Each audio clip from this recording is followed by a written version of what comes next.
The draft talk continues. Welcome to Giants Latest. There's been a lot of talk about Kayvon Thibodeaux, and I think we need to discuss whether or not the Giants should think about trading him. Now, obviously, it's not up to us, but it is a big conversation right now, especially with the thought that the Giants could be drafting Abdul Carter at number 3 overall. So here's where I stand on it. I think that the Giants should pick up his fifth-year option. Is going into year 4, and I think that they should see how this year goes, and they should think about trading him midseason. I made a video yesterday on TikTok because someone said that there's a whole narrative around Kayvon that he's not a good football player. And I said, it's not a narrative, it's facts. Let me go through the stats to show you this. So I want to talk about some of the stats that I pulled up and what I talked about in this video, because if any of you are feeling the same way, and then listen, everyone is entitled to their opinion. That's fair. But I think we also need to be objective when it comes to these Giants players. And you can't say, well, I like Kayvon, so he's a good football player. It doesn't work like that. I love a lot of the Giants players, and I think that they're great people, and I think that I want them to be Giants for life. It doesn't mean that they're good football players. So let's talk about Kayvon, because this is important. So his best year with the Giants, where he played all 17 games and had the most amount of sacks in a season for him, was 2023 under Wink's defense, where he had 11.5 sacks. Now, everyone's going to get on the 11.5 sacks. It's a great number. He had such a great year. I agree with you. However, when we talk about Kayvon and we talk about his strengths and weaknesses, yes, he had 11.5 sacks. But majority of those sacks, number 1, came against not very good football teams, and number 2 were coverage sacks. His job as an edge rusher, and one of his strengths, is supposed to be getting to the quarterback, winning one-on-one battles, beating the offensive lineman, getting to the quarterback, and getting the sack. And that has not ever been something that Kayvon has excelled at since he's been in the NFL. Now, if he was not the 5th overall pick, this would probably not be as much of a discussion as it is. But he is the 5th overall pick, and we are talking about taking another edge rusher at the 3rd overall pick, who is supposed to be significantly better than Kayvon. The comparisons that they are making to Abdul Carter is that he has the potential to be Micah Parsons. And Micah Parsons is light years ahead of Kayvon Thibodeaux. And I want to go through some stats with you real quick. So in 2023, which was Kayvon's best year, okay, this is what I'm going to talk about. And this is what I want to focus on, because everyone has been saying, oh, well, Kayvon's best year was 2023, and how do you explain this? And, 2024, he was learning a new system, and blah, blah, blah. That is irrelevant to everything. Let's go through the 2023 numbers, okay? Because the top 10 edge run stop win rates, the rankings, guess who's not in the top 10? Kayvon Thibodeaux. Not even in it. You know what he's also not in? The top 20 of the pass rush win rate rankings. You know who's number 1? Micah Parsons. So anyone who's watched Giants football and anyone who's watched Cowboys football, you have to be able to see the significant differences between them. And we can all blame Joe Shane that he shouldn't have picked Kayvon number 5 overall. Fine. But Kayvon was supposed to be a really good football player. He was. That was just his production. And look, sometimes things happen and sometimes it doesn't work out. At the end of the day, you don't really know how it's going to translate until these guys get into the NFL. And if they go to a bad franchise with bad coaching and a bad situation, then there's a good chance they're probably not going to excel. It just is what it is.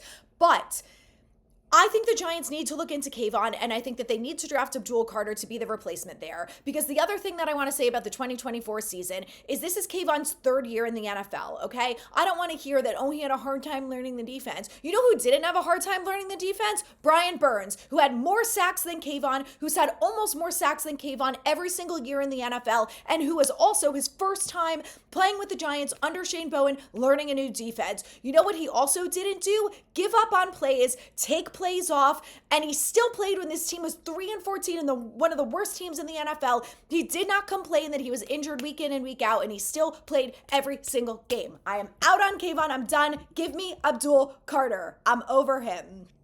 That's enough of that. Let's talk about the quarterbacks, because obviously the top 30 visits are going strong, and the Giants brought in 2 quarterbacks this week. So let's start with Jackson Dart, because according to Adam Schefter, the Giants spent a considerable amount of time with Jackson Dart. So let's start there. Now, Jackson Dart to me is It depends on who you ask. He gets very different opinions from different people. So I'm going to go through some of his strengths and weaknesses, and you guys can decide how you feel about him, whether or not you've watched some tape. I just want you to be a little bit familiar about him because there's a lot of talk that maybe the Giants could trade back into the first, or maybe they'll get him at 34 and yada yada. So you might want to be a little familiar with him. So he went to Ole Miss, which, SEC, we know how the Giants feel about SEC. His projection is to go anywhere between rounds 1 and 2.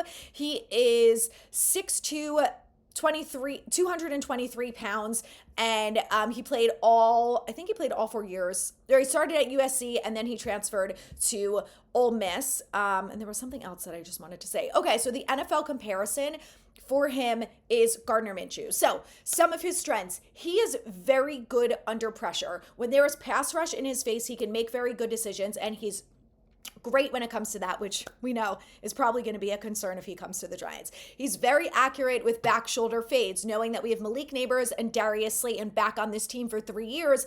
That is something that is going to stand out from the quarterback position, and I hope is going to be a big focal point of this offense, so keep that in mind. He runs with early acceleration and vision in the open field. Love that. Who doesn't? And then lastly, one last thing here. He gets across the full field of progressions when he needs to. So overall, some pretty good strengths. Let's talk about a couple weaknesses here because nobody is perfect. Deep zone coverage slowed his momentum and consistency. Obviously, with the NFL, you are going to be dealing with a wide variety of defenses. The Giants have a really tough schedule this year. That's not going to change. The NFL is obviously very different than college, and he's going to have to focus on being able to make some nice throws and make plays regardless of what the defensive scheme is. He displayed inconsistency with decisiveness in his reads. And all I hear when I hear that is Daniel Jones, and I don't really like that. Last thing here, lazy footwork forces him into muscled throws at times. So I think the thing with Jackson Dart is if they pick him in round 2 or whatever, and I feel this way about Shedeur Sanders too because they have other quarterbacks on the roster. He's not going to be a starter, not this year. I think the ultimate goal is obviously that he would be a starter maybe at some point next year, but obviously there is going to be a lot of development going on with Brian Daboll and Shea Tierney, the quarterbacks coach, and Jackson Dart, or if it ends up being Tyler Shuck, could be him too. So Tyler Shuck met with the Browns yesterday. He's meeting with the Giants today. So let's talk a little bit about Tyler Shuck. Now, one of the biggest things that I'm hearing that is a concern with him is the fact that he's 26 years old. Yes, you heard that correctly. He is 26 years old and just entering the NFL draft for the first time. He is 6'5", 219 pounds. He was the quarterback at Louisville. His projection to go in the draft is anywhere between rounds 2 and 3. He is more of a pocket passer. So this is something that we have talked about. We talked about Shedeur Sanders. So something similar there, which I think is interesting. Couple strengths in regards to Tyler Shuck. Displays good command and full field passing talent when protected. Keywords, when protected, also a concern. Giants offensive line. So TBD on that. Adequate timing getting through his progressions. Obviously, that's something like I talked about with Jackson Dart. You have to be able to get through those progressions quickly when you are going to have a ton of defensive schemes thrown your way. Splashy arm talent throws are all over his tape. Again, when you've got Malik Neighbors, when you've got Darius Slayton, even Wan'Dale Robinson, if they can ever get Jalen Hyatt involved, if they decide to do that, you need someone with good arm strength who's going to be able to get those guys the ball. Couple weaknesses here. He missed substantial time due to injury in 2021, 2022, and 2023. So if you're going to get on the Giants about going after someone like Abdul Carter, I know it's different because we're talking about the 3rd overall pick versus probably a 3rd rounder, but still reliability is a key factor when it comes to these players. And when Tyler Shuck, it explains why he's 26 years old and just coming into the NFL draft now, but he has spent obviously 3 years being injured, which should definitely be a bit of a concern. Sluggish operation time working through quick game throws. Now, I think that whoever Brian Daboll brings into this offense, that is going to be a key focal point to this offense. So that can be a concern. I assume that it would be something that they would really focus on developing and improving with him. Time will tell if he's going to be able to do that. Gunslinger mentality brings occasional lapses in decision-making. We all know how important the decision-making factors are when it comes to a quarterback. So I don't really think that they're going to go after Tyler Shuck. Obviously, no one knows what's going to happen with the draft, but I like that they are bringing in all these guys for visits and getting to know them. Let's lastly talk about the 5 defensive tackles in the 2025 draft. And when I say five, I mean the top five. We're not really going to spend a lot of time on the top two guys because I don't really think that the Giants are going to be able to get someone like a Mason Graham. But obviously, we know a lot about him from Michigan. He's going to be probably a top 5 overall pick. Could be a big success in the NFL. Let's move along to Derek Harmon from Oregon. Now, Oregon had a really good season. They have a lot of really good players coming out in the draft. He's 6'5", 313 pounds. They are expecting him to go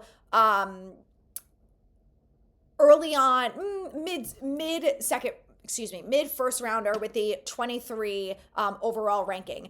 So he stacks blockers, sheds them, and time-making plays on the ball. He's quick and strong, which is great. Someone that is probably not going to be an option for the Giants, but is the possibility that he falls. You never know. Someone who could be closer to the Giants to be able to get, because his overall ranking is 26, is Walter Nolan, another Ole Miss guy, 6'4", 296 pounds. He had 14 and a half tackles for loss and 6.5 sacks last season. Very impressive for a defensive tackle. He's an outstanding run defender, and this is the thing that I want to highlight with him or any defensive tackle that the Giants bring in the building. Dexter Lawrence so desperately needs help beside him, but he also needs some help who is a very good run defender. So I love the idea of someone like a Walter Nolan. There have been a couple good guys that we can talk about when it comes to being good against the run, and another one is Darius Alexander. So he is ranked actually number 6 on this list. We talked about him a little bit the other day, but he's a guy that I think would do really well with the Giants. Last two here, Kenneth Grant from Michigan, 6'4", 331 pounds. His overall ranking is 35, so could be in play for Giants at 34. Very disruptive run defender, quick first step and active hands. He's good at slipping blocks. He runs well for his size. Now, this is something that we need to discuss because this man is 331 pounds. I know we talk a lot about the fact that Dexter Lawrence is able to do that because that man is also a beast. I think he's over 360 pounds. Don't quote me on that. But very large man, and the fact that both of them can move very quickly, impressive. Number 5 here, South Carolina boy, TJ Sanders, a guy that I saw at the Senior Bowl that did a really nice job. His overall ranking is 42, so again, could be in play for the Giants. 6'4", 297 pounds, so same height as Kenneth Grant, but significantly smaller, about 40 pounds difference there. Another outstanding run defender. He can play 2 gaps and 1 gap. He shoots his hands, stacks blockers, and sheds in time to make plays. Now, this is something that we talk about because one of my gripes also that I have with Kayvon is that he can't ever get off a one-on-one block. He has never been good at it. He's not good at it in the NFL. And if we're going to bring in someone else on this defensive line who is going to be a key piece to helping this offensive line, their defensive line, build through the trenches and win football games, then TJ Sanders is a guy that I love for that, who can get off one-on-one blocks and can make plays and is an outstanding run defender. So let me know in the comments if you guys like any of them, if you would like to see the Giants pick either one of them, and then let me know what you think about the Kayvon. Are you on my side, or do you think I'm being too hard on him? Let me know and stay tuned for more Giants Latest.